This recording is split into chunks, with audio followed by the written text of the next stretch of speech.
Hey guys, today I'm going to do a Q&A video. I've never done one of these, so I just kind of went through the past few months or maybe a month of all the questions that I've gotten, and if I didn't get to your question, I apologize, but ask me down below and I'll do another one of these as soon as I get enough questions to do it. So let's get started. So Love Jess 11 actually asked me two questions. So the first one was, how do you manage to take care of an entire sick household when sick? I guess it depends on how sick you are. If I am throwing up, no doubt my husband has to take over on the kid duty, and I kind of stay quarantined in my room and just get myself better for about a day. And then I do have a few days of weakness, you know, where you're just, you know, after you're sick, you just kind of feel like blah for a little bit.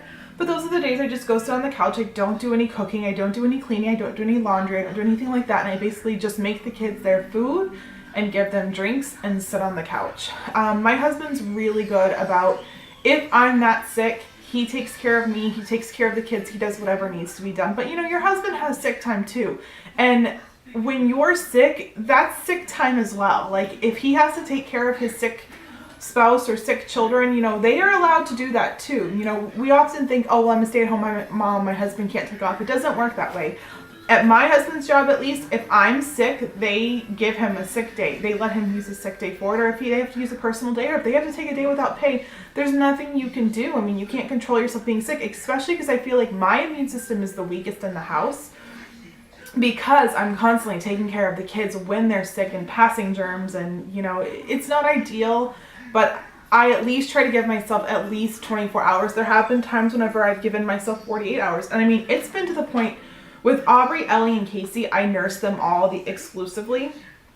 And I remember a few times getting a stomach bug when I was nursing, and there was nothing I could do because none of my kids took a bottle. So I literally was like, would be laying in bed with the baby like latched on, and I would have to have like unlatch them and have my husband like kind of soothe the baby for a little bit so I could go and be sick. And I mean, it sucks. I think that's one of the hardest things of being a stay-at-home mom, is because when you are a working mom, sometimes you can just send your kid to daycare if you're sick and you can have that day, but it's like with us, we don't have that, and that's probably one of the hardest things to deal with as a stay-at-home mom, I think.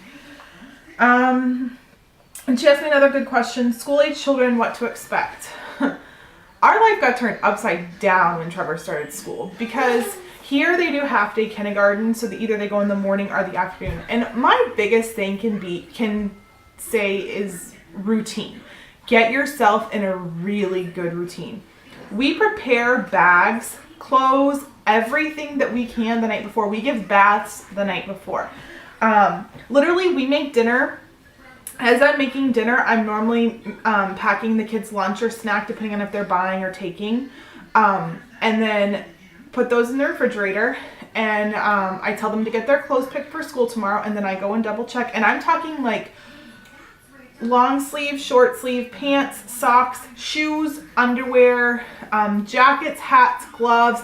Get everything. Don't say, oh, I'm going to get it in the morning, because then you'll have like one kid without a glove, one kid without a hat, not socks, no one can find their shoes. I highly suggest doing it before. Find a way to find a space. We, for once, had those like things you hang in your closet with the drawers, and we would do a week at a time, and that was really ideal, but we just don't have room in our closets anymore with 2 kids per closet. But definitely do that stuff. You know, after dinner they take their baths and get ready for school in the morning, and then we wake up about an hour and a half. I wake up an hour and a half before before we need to leave, and the kids wake up about an hour before we have to leave, and it's early. And I get up, and some people don't have to do this, but I get up and I get myself ready first, and then I wake the kids up, and they are supposed to get dressed. Once they're dressed, they fix their beds, turn down their heat or turn off their AC and close their doors. That's how I know, okay, they're ready. They go into the kitchen and either I make their breakfast or they make their breakfast depending on what we're having. I mean, I have bigger kids too. When Trevor was in kindergarten, I would always make his breakfast. So they eat their breakfast and then they put their lunchbox in their backpack, and then we're pretty much ready to go and everyone has to sit down. There's no TV time in the morning. There's no anything. It's literally get yourself ready, get your breakfast made, brush your teeth, get everything ready that needs to be done. And then when they were younger, I did a quick check and made sure, okay, they have their folder, they have their homework in their folder, which is key. They have, you know, whatever snow pants, snow boots, extra pair of shoes, whatever they're going to need. They have library books, everything like that. And I also just suggest a calendar. Write down somewhere where it's in your face every day when your kids have specials. Like my kids have PE, art, computer, library, Casey has therapy some days. Make sure that you're writing on the schedule so you know, because some days your kids are going to have to wear sneakers. Some days your kids are going to have to do, like, it's just crazy. And I highly suggest, I also have a thing on the side of my refrigerator that has all of their notices. So every day when I get their notices, I put them in there. And every Sunday I go through their notices and pay anything that needs to be paid and put things on the calendar and, you know, just be hyper organized. Write everything down on a calendar that you look at on a regular basis. Just really plan and be organized because it's going to be a challenge. Like, and for me, it's nice though. Like when the kids are in school, even like, cause Casey's still half day, I drop kids off in the morning and I normally go and do all my shopping and my errands. And then I pick the kids up, we have lunch, we have naps, then my big kids come home and we do homework immediately when they walk in the door. And then they do some chores and then they can have some relaxing time. And then we do the whole dinner routine that I just explained. So it's really a matter of routine, organization, and just, you know, give yourself a break. Don't try to do a million and one things because it's not going to happen. And your kids need to come first. And they're going to have days when they can't figure out their homework and you have to sit there with them for an hour trying to figure out their homework. But in the end, it's worth it. And we do over. You know, I volunteer in the school a lot. I'm my kids' room mom. We go to as many of the events that we can. I try to, you know, do the Scholastic book fairs because it does give the teachers an extra book. Any fundraisers I try to do besides like the wrapping papers and stuff, we don't do those because the amount of margin that the school gets, it's so minimal. I would much rather give my kids like $20 when they do like the jump rope things and the run things because that's going directly to the school. So, you know, just get organized and just really get yourself a schedule because it's what you're gonna need. Okay, I think it's Marcia. I think that's how her husband pronounces it. Supermom of 3+1. She asked how I'm liking my iPhone 6 and I love it. I had an iPhone 4, like the basic iPhone 4. So I have GPS that talks to me now. I have Siri. I have text to talk. It's bigger. It's really nice for like sitting in carpool lines and stuff like that. Like I can really see it. It's great whenever I give my phone to like Target for Cartwheel. They can scan it like that. The battery is awesome on it. I have no complaints so far. It has froze on me a few times, but if that's an issue, then I'll take it to iPhone or Apple and get a new one. But I love it. And I was debating the Samsung Galaxy 5 or the 6. I don't let my kids touch this phone because this is the newest phone I've ever had. I've dropped it quite a few times and it has an OtterBox on it and it's fine. Definitely recommend it. I really do like it. And I got a great deal on it doing the trade-in to my upgrade. So that was a good little deal I did too. Homeschooling mom, her homeschooling Florida housewife asked me, buying and showing presents around the kids. Allie, I could shake her gifts in front of her and she has no idea. She'll look at it and be like, ooh, but she has no idea and she doesn't care. She can't even vocalize and say what she's asking Santa for Christmas. Casey, it depends. Sometimes I can be swift and throw things in front of him and he won't notice it, but I wouldn't do like a sit down like this and show it because he would be like, what's that? But it is getting harder with it. But when my kids were younger, I could shop when they were right there with me and they had no idea. It was really, really nice and really, really easy. But that's why I utilize layaway and stuff like that. But if you see me filming, it's normally Ellie that's around because she just turned 2 and she has no idea what's going on around her. Someone asked my favorite Black Friday stores. Always Target. I used to avoid Walmart like the plague, but I went there like 2 times in the past 10 years, and Walmart is so crazy. And like the DVD thing, that's like the worst place of it. So Walmart is iffy. I always go to Target. I've always managed to do Target every year.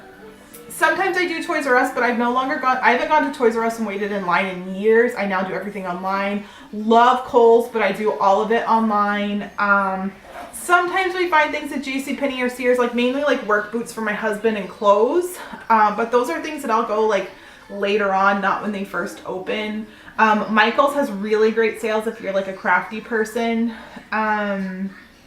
Home Depot and Lowe's always have like cheap poinsettias and holiday decor, which is sometimes really nice. Amazon's freaking amazing. Like after Black Friday, they are just awesome, and they price match everything. And we have Prime, so we get it in 2 days. And I don't know, like this year so far, the only store that's on like my must go to list is Target. So I think I'm gonna go to a few stores that night, sadly on Thanksgiving, even though I really don't want to. But I do want to get those deals because it's gonna save me like $100 or $200.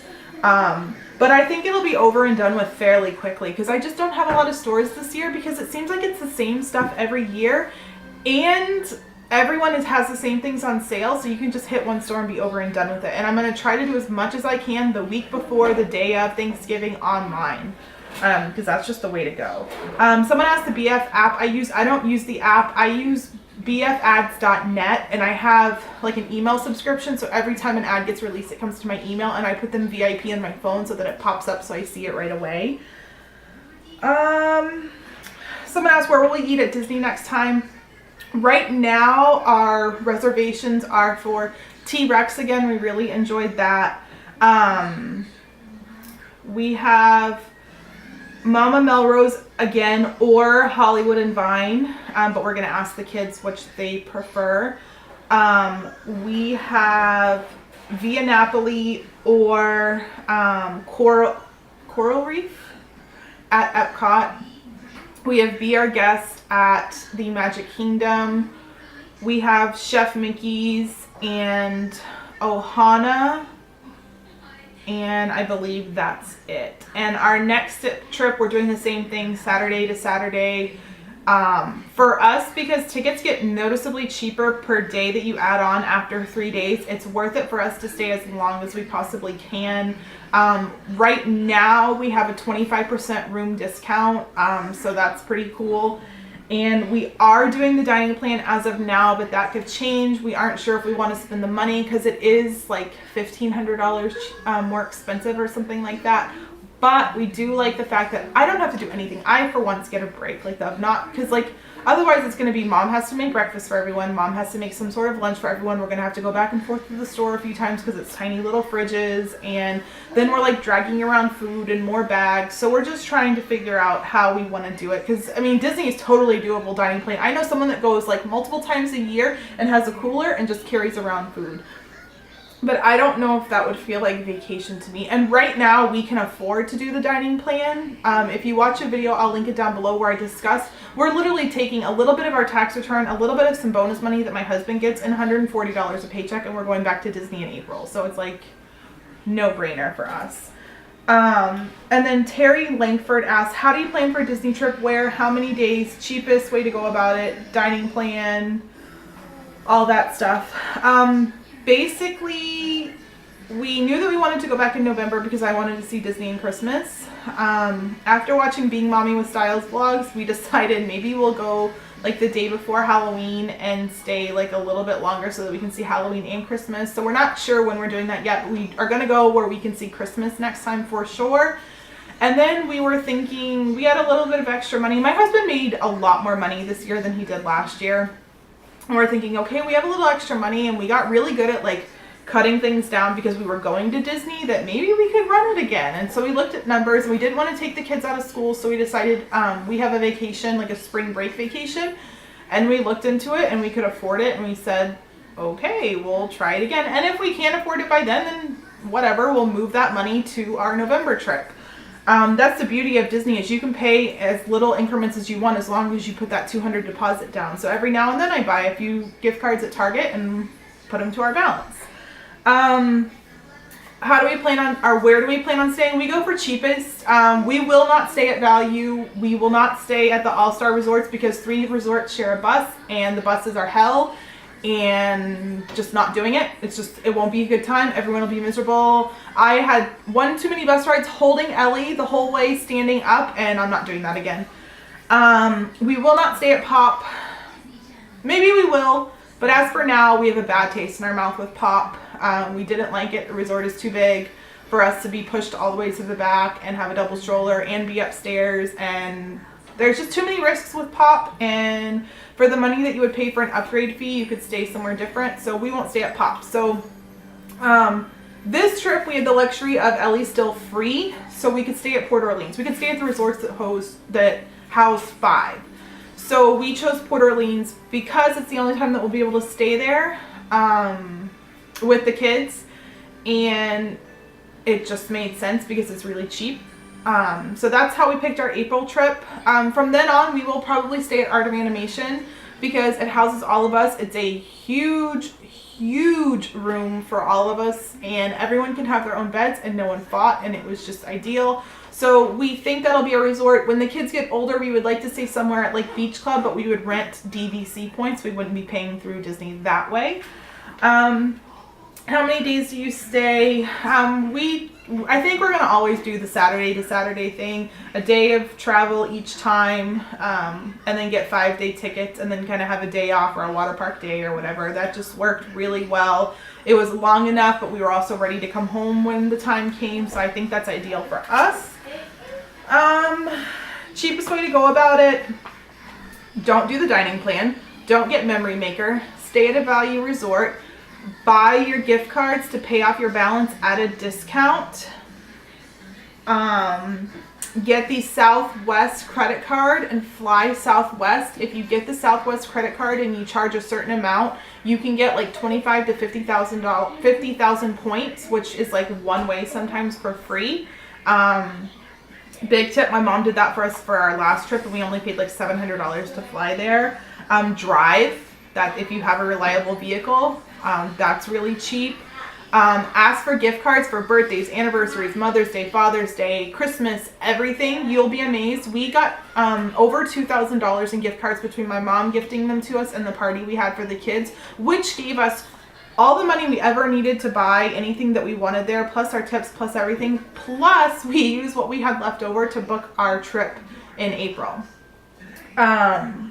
There's definitely ways to go cheap with it. Also go in when it's free dining, because you're really only paying full price for your room and for your tickets, and then you get free dining, and that's like huge. That's really, really huge. Like if Port Orleans was available to do it, our stay would have been like $3,300 or $3,100 in September. Like, it's a huge savings, and it's always done in September. Normally, don't quote me because Disney can change stuff, but typically it's offered in September fall time, and that's a huge savings.